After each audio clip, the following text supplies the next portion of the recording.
Le pont Saint-Ange. Bienvenue devant l'un des lieux les plus emblématiques de Rome, le Castel Sant'Angelo, ou le château Saint-Ange. Nous commençons notre visite ici, sur le pont Sant'Angelo, le pont Saint-Ange, qui mène directement au château. À droite et à gauche de ce pont, vous pouvez admirer une série de statues majestueuses d'anges. Ces sculptures, dessinées par le grand Bernini au XVIIe siècle, représentent chacune un ange tenant un instrument de la Passion du Christ, la croix, la couronne d'épines, la lance, l'éponge imbibée de vinaigre. Observez leurs visages, ils expriment à la fois la douleur, la dévotion et la douceur céleste. Fun fact, Bernini lui-même réalisa une seule statue, celle de l'ange tenant la couronne d'épines, mais le pape Clément IX trouva qu'elle était trop précieuse pour être laissée à l'extérieur. Elle fut donc retirée et remplacée par une copie. L'original se trouve encore aujourd'hui dans l'église Sant'Andrea del Frate. Continuez à avancer lentement sur le pont. Regardez vers la droite, vous apercevez le Tibre, ce fleuve historique qui a vu défiler plus de 2000 ans d'histoire romaine. Et face à vous, se dresse le Castel Sant'Angelo, imposant, circulaire, presque menaçant. Son apparence militaire contraste avec la grâce baroque du pont. L'extérieur du Castel Sant'Angelo. En approchant de l'entrée, vous remarquez que le château semble solide, presque impénétrable. Et pour cause, à l'origine, ce n'était pas un château, mais un tombeau impérial. Il fut construit au Ier siècle après Jésus-Christ pour l'empereur Hadrien, l'un des souverains les plus éclairés de Rome. Le monument devait servir de mausolée pour lui et sa dynastie, un peu comme les pyramides pour les pharaons.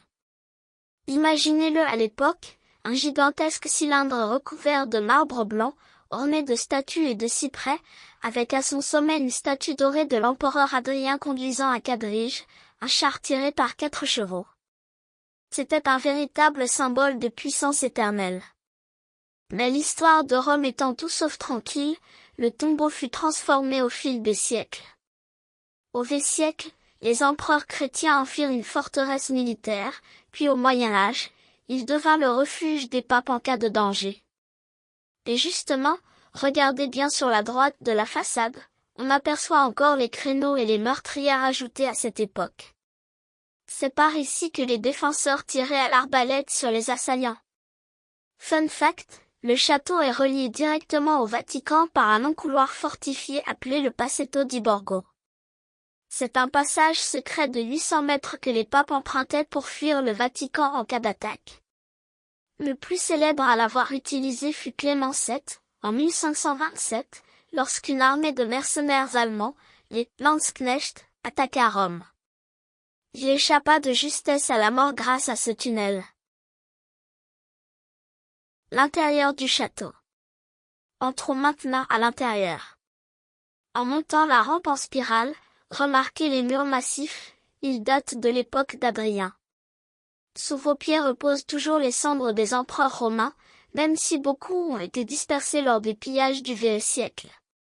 Cette rampe est l'une des rares à avoir survécu presque intacte depuis l'Antiquité.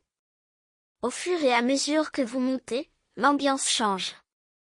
Du mausolée païen, on passe à une forteresse médiévale, puis à une résidence pontificale. Chaque époque a laissé sa trace, et c'est ce qui rend le Castel Sant'Angelo si unique. Arrivé dans la cour intérieure, le style devient plus élégant. Regardez autour de vous, les loggias et les fresques montrent que les papes ont voulu faire de ce lieu un palais digne de leur rang. Le pape Paul III Farnèse, au XVIe siècle, y fit aménager des appartements luxueux.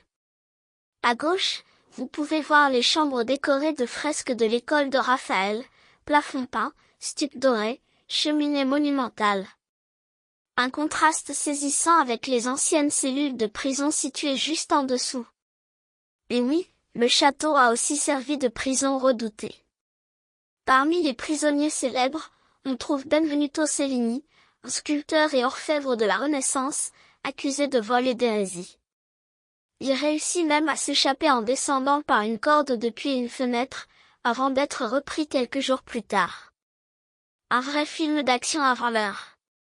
Fun fact, au XVIIe siècle, le château servait aussi d'arsenal et de tribunal militaire. Certains condamnés à mort étaient exécutés dans la cour même où vous vous trouvez. Les papes regardaient parfois la scène depuis leurs appartements privés situés à l'étage supérieur. Le sommet est la statue de l'archange. Continuons à monter jusqu'à la terrasse supérieure. En haut, vous découvrez une vue spectaculaire sur Rome, le Tibre, la basilique Saint-Pierre, les collines du Janicule et du Capitole. Mais surtout, vous voyez la fameuse statue de l'archange Michel. Regardez-la bien, l'archange est représenté rengainant son épée. Cette attitude pacifique a une signification très précise. Selon la légende, en l'an 590, une terrible épidémie de peste ravageait Rome. Le pape Grégoire le Grand organisa une procession de prières. Arrivé ici, il vit une apparition. L'archange Michel au sommet du mausolée, remettant son épée dans le fourreau, signe que la colère divine était apaisée et que la peste allait cesser. Depuis ce jour, le mausolée d'Adrien prit le nom de Castel Sant'Angelo, le château de l'Ange. Fun fact, la statue que vous voyez aujourd'hui est la 6e version de cette scène. Les précédentes ont été détruites ou remplacées au fil du temps. L'actuelle, en bronze, date de 1753, œuvre de Peter Anton von Verschaffelt. Si vous regardez attentivement, vous verrez encore au pied de la statue les traces de balles datant de la Seconde Guerre mondiale. La terrasse panoramique. Depuis cette terrasse, prenez le temps d'observer la ville. À droite, vous voyez la coupole gigantesque de la basilique Saint-Pierre. Devant vous s'étend le quartier du Borgo, autrefois un labyrinthe de ruelles médiévales. Et juste derrière, au loin, les toits ocre de Rome et le dôme du Panthéon. C'est ici, sur cette terrasse, que les papes venaient parfois prendre l'air, loin de la foule du Vatican. Et c'est aussi ici qu'avaient lieu, autrefois, des salves de canons pour annoncer des événements religieux importants. L'un des canons du Castel Sant'Angelo tirait chaque jour à midi jusqu'au VIe siècle, pour donner l'heure aux Romains. Aujourd'hui encore, cette terrasse reste l'un des plus beaux points de vue de Rome. Au coucher du soleil, la lumière dorée se reflète sur le Tibre et sur les façades des palais alentours, une image presque éternelle. Conclusion. Le Castel Sant'Angelo est un lieu unique à Rome, à la fois mausolée impérial, forteresse, palais, prison et musée.